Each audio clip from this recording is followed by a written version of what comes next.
That's good. There really is, it'll be Isaiah chapter number 6, and it'll be verse number 3, but we're going to be moving around. It'll be our first passage of scripture. Now, can I say, there is really a human theology. And when I say that, I mean that there's actually a proclamation of the faith and a theology that praises God and glorifies God.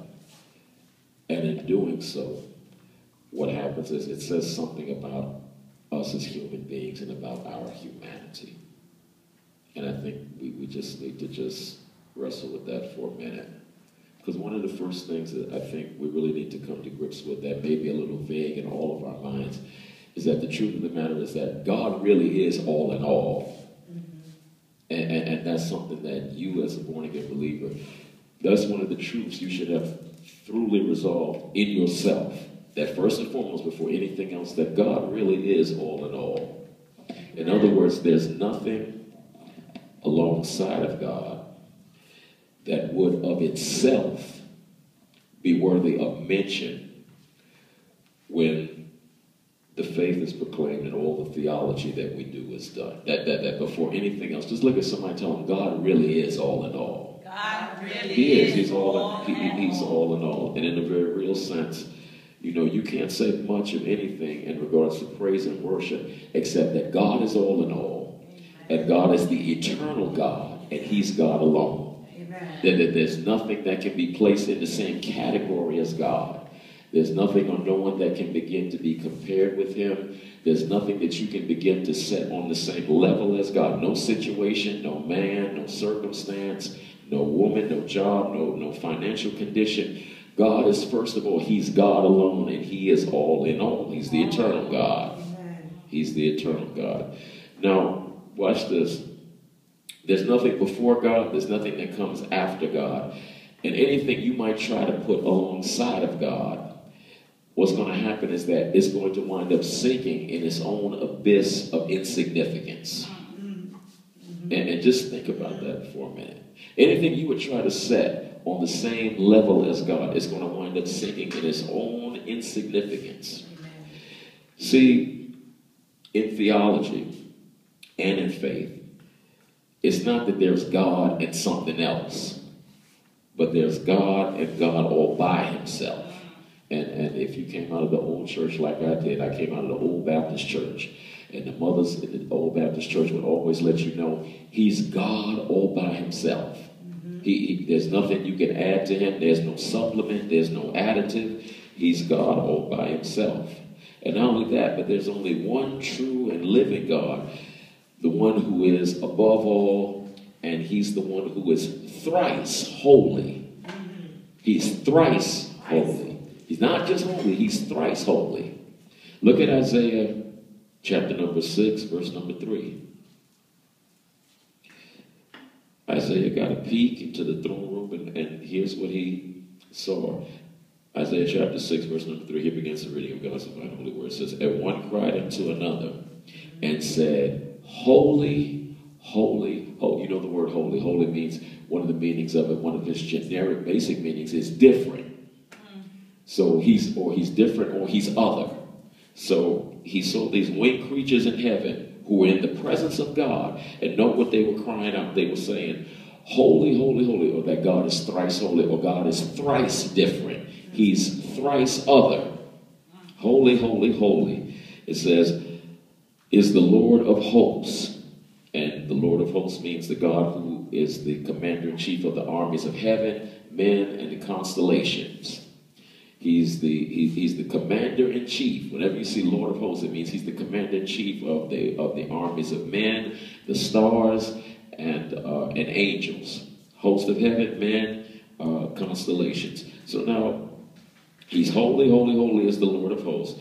And it says the whole earth is full of his glory. So now God is the one who's 3 times holy. He's 3 times holy. Remember your boy Lionel Richie, he made the song that says once, twice, 3 times a lady. Well, God is 3 times holy. He's thrice holy. And he's the one who's worthy of all of our total adoration. And whenever you come to that place when your heart reflects upon his personage, and you make that confession, what happens is you get raised up into the presence of God. Yes. And when you get raised up in his presence, everything else falls silent. Your bills, your circumstances, your job situation, your living condition, all of that falls silent when you get raised up into the very presence of God. Now, not only that, but when you actually come into God's presence as a recognition that he's 3 times holy, what happens is everything else that's clamoring for your attention has to be mute. And then a shift takes place on the inside of you. And you can't do anything else except to just bow in obeisance and total surrender and praise of him. You're in Isaiah. Listen, go to chapter number 7. Should be the next chapter over. Chapter number 7. Now see, there is a theology of humanity, and that theology of humanity is a creed, and it says something about humanity itself. And this is not alongside of a profession of faith. This is not. It is something that happens beneath that. Because this is what takes place within our profession of faith concerning who God is. Now watch this. God's own tripersonal life, which deals with God's glory, it speaks of God's eternal life. It takes up this residence into God's own self. And watch this in 7:14. It should be 7:14. Most of you should know it. It's the Christmas thing usually. But here's the good thing about God. The good thing about God is that when God meets us with his presence, he doesn't have to create something outside of himself. But when God meets us, he always gives us himself. He always gives us himself. Look at 7:14. I'm reading from the King James.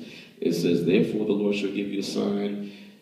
Behold, a virgin shall conceive and bear a son and shall call his name Emmanuel. Everybody say Emmanuel. Emmanuel. Look at somebody say Emmanuel. Emmanuel. Now, Emmanuel means God with us. It means God with us.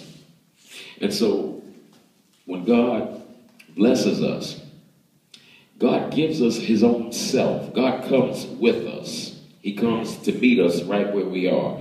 See, it's like this.